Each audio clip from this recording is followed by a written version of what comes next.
Old age is not a time for endurance. It was a late autumn afternoon. Mr. Frank, a man in his 70s, sat quietly in his familiar armchair, gazing out the window where pale sunlight slid through the bare branches. The house was still the same cozy tidy, carrying the faint scent of pine wood and leftover apple pie from the morning. But it had been a long time since anyone walked in and asked Dad, "How are you doing?" His son still called from time to time, rushed and distracted. His youngest daughter often texted, but only to ask when he could babysit. And lately, whenever he offered an opinion, the whole family would just smile politely and move on to another topic. No one meant to hurt him, yet somehow it seemed no one truly saw him anymore. Mr. Frank is the image of countless fathers and mothers at an age when life has taught them enough, but their children no longer want to listen. They have given away their youth, their health, their savings, and their time only to find in return a deepening silence, indifferent glances, or worse, a quiet dependence from the very people they love. What's most heartbreaking is this. Many parents end up in such situations not because their children are cruel, but because of love without limits, the kind of love that seems noble, yet without boundaries. It slowly strips away dignity, peace, and the essence of one's later years. You are not wrong to love your children unconditionally, but you are mistaken if you believe that love means accepting everything, even repeated hurt. Old age is not an ending. It is a precious chapter where you are meant to live in your own way more deeply and without apology. And to do that, you must stay clear-eyed enough to recognize there are things that no matter how much you love your children, you should never accept. Truth 1. The quiet disregard. When your voice no longer finds a listener. That evening, the whole family gathered around the dinner table. Sarah, your eldest daughter, was telling a story about something that happened at the office. Your son-in-law chimed in with a few jokes. The kids were glued to their iPads, headphones in. You took a sip of tea and gently added, "Back when I was working at the plant in Detroit, we had a situation almost exactly like that." Sarah frowned. "Dad, that was decades ago." Someone chuckled. No one looked at you. And out of habit, you chuckled too. But inside, what did you feel? Not anger, not even obvious sadness. Just a faint tightening in your chest, as if what you just said didn't matter. As if your past, your experience, your stories had no place at tonight's dinner table. Many older people know that feeling. No one yells at them. No one openly insults them. But they start to notice the listening fades from people's eyes.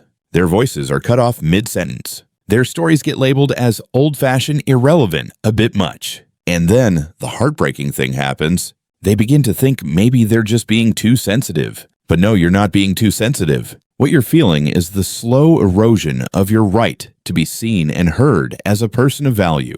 Respect isn't some grand gesture. It lies in the small things. When you speak, others truly listen. When you share, no one mocks or brushes it off. When you are present in a room, you are not treated like an invisible wall. You were once the guide. You worked tirelessly. You held your family together through storms. You do not deserve to be cut off at dinner just because the kids have their own thing. So, what can you do? Not lash out, not argue, but choose a quiet moment, maybe while doing the dishes with your daughter or taking a stroll with your grandchild, and say gently, "I know you probably don't mean to, but when I share something and everyone laughs or changes the subject, I feel like I'm no longer part of this life." They may be surprised. They may never have realized, but that one sentence can replant your presence in their awareness. And if it still keeps happening, if those glances, those tones, those dismissive laughs keep making your heart shrink, then it's okay to quietly step back, not because you don't want to be there, but because you're choosing not to sit among people who no longer see you.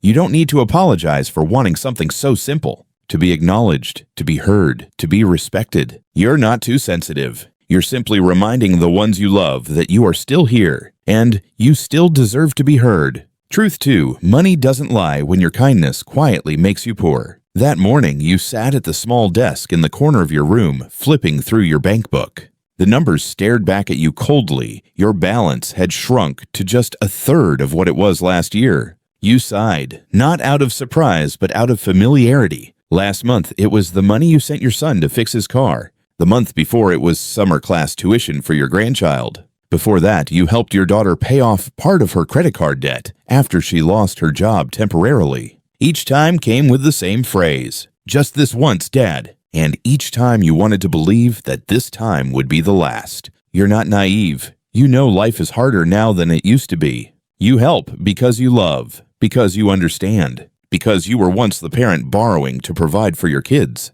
But what you haven't dared to admit is this: you're quietly withdrawing pieces of your own stability to keep others standing. That savings account isn't just money. It's your right to rest without worrying about lack. It's doctor visits without hesitation. It's a glass of wine in the evening, a short spring vacation, a dinner at your favorite Italian restaurant without counting pennies. You spent years building it up, only to watch it quietly, reasonably, and painfully slip away in just a few seasons. Offering financial help isn't wrong. But when it becomes expected, when your grown children well into their 30s or 40s still lean on you like a backup wallet, it's time to ask who's protecting your future. You can say, "I can't help the way I used to." Or more gently, "I can cover part of it, but the rest you'll need to figure out." You can even offer alternatives. "Let's sit down and make a financial plan together. I'll help this time, but from now on, we'll need a long-term approach." You're not saying no out of selfishness. You're saying no because if you run out, there will be no one left to catch them. Some may say, "How can a parent calculate like that?" But you know something they don't. It's because you once calculated everything so carefully that your children have what they do now. It's because you sacrificed that you understand the worth of stability. Old age shouldn't mean sleepless nights wondering how high the next medical bill will be. You don't have to be an endless provider. You don't have to always say yes, especially when your heart is quietly aching inside. Money doesn't lie. It shows whether you're loving others or forgetting yourself. You can still give. You can still help if it brings you joy, if it feels right. But you also have the right to hold back, to save a little for the days when you're weaker, lonelier, in need of care. And that isn't selfishness. That is the wisdom of someone who has lived. Truth 3, the sighs that crush your spirit, emotional manipulation from those you love. That weekend, you had finally made plans to go for a walk with your retirement group, a simple joy you'd put off for months. You were excited setting out your shoes, packing a few homemade cookies, even reserving a table at a small cafe near the lake. At last, something just for you. And then the phone rang. It was your daughter, her voice steady. "Mom, I've got an important interview that day. Can you watch the kids for me?" You replied gently, "I already have plans that day, sweetheart." Silence. Then came a sigh. No anger, no protest, just a heavy, lingering sigh. "Oh, I guess I'll have to cancel then. I thought you understood how important this is to me." You hesitated, and in a matter of seconds, all the joy inside you seemed to drain away. You felt guilty, as if you'd done something wrong, even though you were simply living a day for yourself. Emotional manipulation doesn't always come in the form of shouting or blame. Sometimes it comes quietly. A pause, a sad look, a casually dropped sentence you don't dare step over. You used to be the one who always said yes, because you loved, because you thought, "They need me. I'm their parent. How could I say no?" But over time, the no's grew fewer. Your plans were pushed aside. The things you wanted for yourself were always moved to the bottom of the list. And the dangerous part, you got used to that feeling. Used to giving yourself up just to not let anyone down. Here's something difficult but necessary to admit. Sometimes the people you love learn that if they make you feel guilty long enough, you'll give in. Not because they're malicious, but because they know you have a soft heart. They know you don't want to be seen as selfish, difficult, or too much. And so the silence, the eyes, the quiet complaints gradually become tools of control. But love is not a debt. It is not the fear of saying no. It is not the erasure of your needs just to keep your role as parent intact. You can love deeply and still say enough. You can care and still protect yourself from being swept away by someone else's emotions. So when you feel that creeping guilt, that inner conflict, pause. Give yourself space to breathe. You can simply say, "Let me think about it for a bit." That one line is enough to reclaim your right to choose. And later, when you respond, speak gently but clearly. "I've noticed that when I say no to something, you often make me feel guilty. I love you very much, but I need the right to make choices that fit my health and time. It won't be easy. There will be silence. There may be tension. But truly healthy relationships don't survive on endless sacrifice. They are built on honesty, respect, and the ability to recognize each other's limits. And always remember this. No is a complete sentence. You don't need to justify. You don't need to explain. You don't need permission to protect your peace. Those who truly love you will understand. And those who don't are the ones you need firmer boundaries with. Truth 4. Your home is not a service station. Freedom is something you must protect. It was a quiet winter afternoon. You were curled up under a thick blanket rereading your favorite novel. Outside, snow fell gently. The fireplace crackled with a soothing rhythm. Nothing urgent needed your attention. No one was calling for you. Finally, a moment just for yourself. And then the doorbell rang. It was your son, unannounced, carrying 2 little ones, a bag of supplies, and that familiar line. Can you watch the kids for a few hours? Something came up. No check-in, no prior message. Your peaceful home had suddenly become a pop-up daycare center. You smiled, you nodded, but deep inside, a small part of you recoiled. Something had changed over the years. When you were younger, every moment revolved around your children. You were used to juggling, sacrificing, placing yourself last. But now, in your 60s or 70s, people still assume you're always available free at home all day. They call at any hour. They drop by without knocking. They hand over childcare laundry cleaning as if you were working full-time for their family, just without a paycheck. You love your grandchildren. You want to help your children. You cherish the moments when the whole family is together. But if your worth is measured only by your convenience, something isn't right. Each walk you meant to take but canceled. Each coffee date you rescheduled at the last minute. Each book you started then left unopened forever. They didn't disappear all at once. They slipped away bit by bit because you were too hesitant to say you needed space too.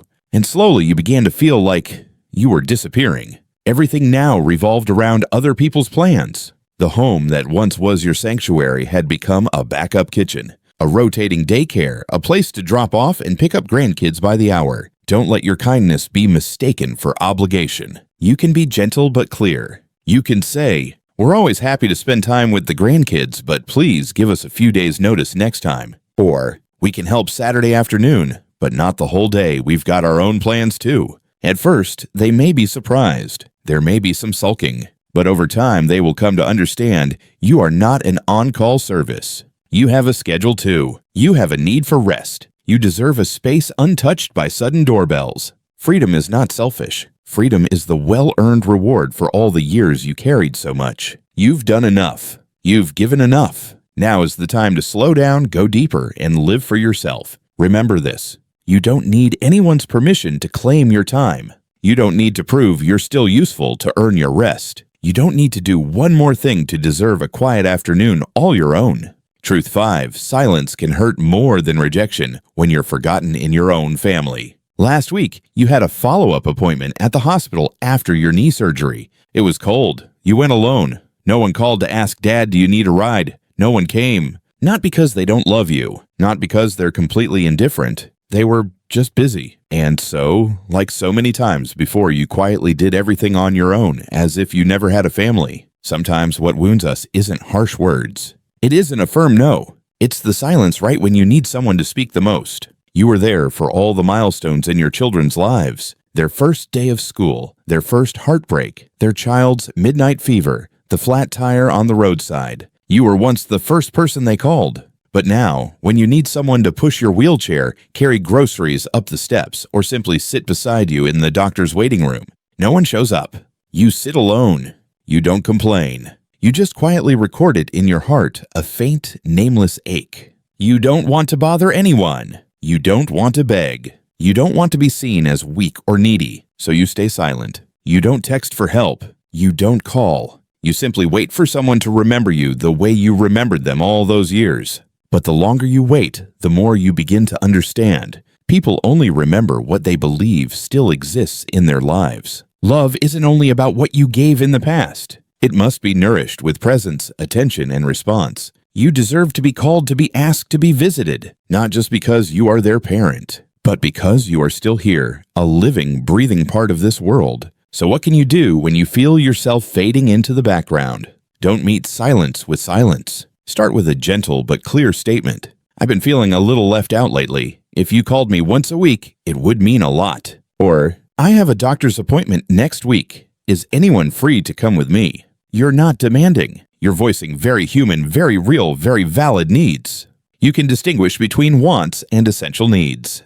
You're not asking your children to be there all the time, but you don't have to be strong all the time either. Even small desires, a shared meal, a trip to the market, a quick phone call can help you feel connected to life. And if after you speak up, the silence continues, if no one shows up, if nothing changes, then it's time to shift where your heart looks, not to withdraw your love, but to give it where it's received. Maybe it's the neighbor who knocks on your door each morning, the old friend at the library who always saves a seat at book club, the niece in another state who never forgets to ask, "Are you doing okay?" They may not share your last name, but they remember you. And that can mean more than any silent bond of blood. Redirecting your care isn't betrayal. It's a return to yourself, gentle, wise, and necessary. You don't have to close the door on your family, but you don't have to sit by it, endlessly waiting for someone to remember you're there. You can rise, step into the sunlight, and go where people call your name because they truly see you, not just when they need something. Truth 6. When giving becomes a habit, asking becomes hard to say out loud. There's a strange paradox in many families. The more willing you are to help, the less others think about helping you in return. It starts with a small request. "Can you watch the kids for a few days while I return to work?" You nod. Then comes, "Why don't you move closer to us? It'll be easier for school pickups." You nod again. At first, it feels good. You feel useful. You have a reason to get out of bed in the morning. But then those few days turn into full weeks. The help a little becomes a fixed schedule. You start feeling tired, worn thin. You begin skipping coffee dates, delaying checkups, giving up quiet mornings just to breathe. And when you finally say, "I'd like to talk about the future, about health, about what happens if something goes wrong," they answer with a tight smile. "Oh, don't think so negatively, Dad." Or worse, they change the subject. "We'll talk about that later. It's not urgent right now." You were once strong, but you are not invincible. You know the truth. No one lives forever. No one stays young. And someday, you will need someone to care for you just as you once did for them. But if you don't speak up now, if you don't lay the foundation for your own future, who will? You are not an unpaid housekeeper. You are not a forever available babysitter. You are not a backup driver, cook, nurse, or part-time maid. You are a father, a mother, a human being with a body that gets tired, a heart that feels pain, and a future that deserves to be prepared for. If you still enjoy watching your grandkids, wonderful. But if you feel overwhelmed, pressured, or like something inside you is tightening, pause and speak. "I need to reclaim a few mornings each week for myself. I can help on Mondays and Wednesdays, but not every day. I want us to talk seriously about who can help if I get sick." These are not demands. They are your right to self-care. And don't wait for a crisis to speak. Be proactive. Write it down. Who can support you if your health declines? How should your assets be managed? What are your wishes for treatment or end-of-life care? These conversations may make others uncomfortable, but silence will make everything harder when the time comes. And if your children don't want to talk about it, that's okay. You can still plan with those who are willing. A lawyer, a counselor, a trusted friend, a reliable neighbor, a senior support organization. You don't need anyone's permission to protect yourself. Old age should not be a game of chance. It should be the most deliberate chapter of your life, lived with peace, autonomy, and dignity. Remember this. You once lived for others. Now you are allowed to live for yourself. Closing. It's never too late to be respected and never too old to say enough. You've journeyed through a lifetime with patience, quiet strength, and love. You once set aside your own dreams to lift others up. You stayed awake through fevers, tightened your belt for school fees, smiled through tears that no one saw. And perhaps now, as the evening of your life gently unfolds, you are still giving, still nodding, still stepping aside so others can take the space you once held. But you have the right to pause, not because you've stopped loving, but because it's time for you to be seen as a whole person, with rights, with feelings, with boundaries, with freedom. Let's recall the 6 things you should no longer silently accept. The quiet disregard that makes you feel small among those who once leaned on you. Financial dependence that unsettles the final chapters of your life. Emotional manipulation that turns no into guilt. The theft of your time turning your home into an unnamed service stop. The cold silence that makes you feel invisible in your own family. And the imbalance of giving without receiving turning love into a one-sided burden. You are not selfish for drawing lines. You are not difficult for asking for respect. You're not strange for wanting to be present in your children's lives, not as the helpful elder, but simply as yourself. Boundaries do not break love. They define worth. They remind others and yourself that you are still here, still worthy of being heard and of being loved rightly. And if no one says this to you today, let Light of Wise Elders be the first. You are not too old to start living true to yourself. You are not too late to learn how to say no. You are not too small to ask for respect. And you are far from done. Whatever lies ahead, whether long or brief, deserves to be lived with dignity, peace, and your own quiet dreams still waiting to bloom. You have the right to say, "Today is mine." I do not apologize for choosing peace. I live with dignity, not because someone gave it to me, but because I choose it. If this message touched your heart, leave a comment below that says, "I choose to live with dignity." And if you'd like to keep walking alongside honest, gentle, and inspiring reflections like this, please like this video, subscribe to the Light of Wise Elders channel, and turn on the bell so you never miss a story made just for you. Because you are not alone, you are not forgotten, and you are still of immense worth. We'll meet again, but for now, take care of yourself, because you deserve it.